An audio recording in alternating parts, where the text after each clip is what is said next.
I joined Atomy last January 2017.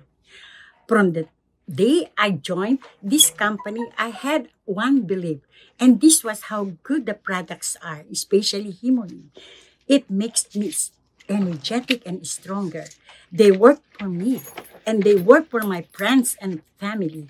Having shared the products to others was good enough, but having been promoted as sales master, then Diamond Master, and now Sharon Rose Master is truly a gift that I will cherish for the rest of my life.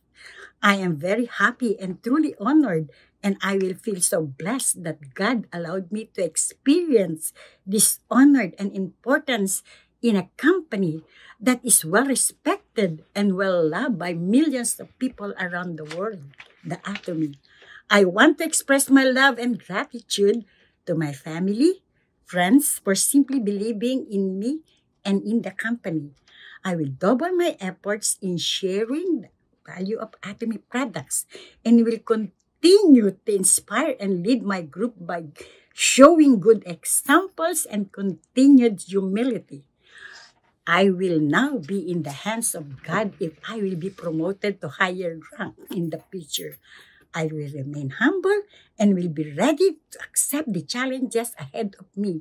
As the company say, enjoy and create a beautiful life with Atomy and make your dreams come true. With God's grace, we can do it. Aja, aja, aja. Thank you and bye.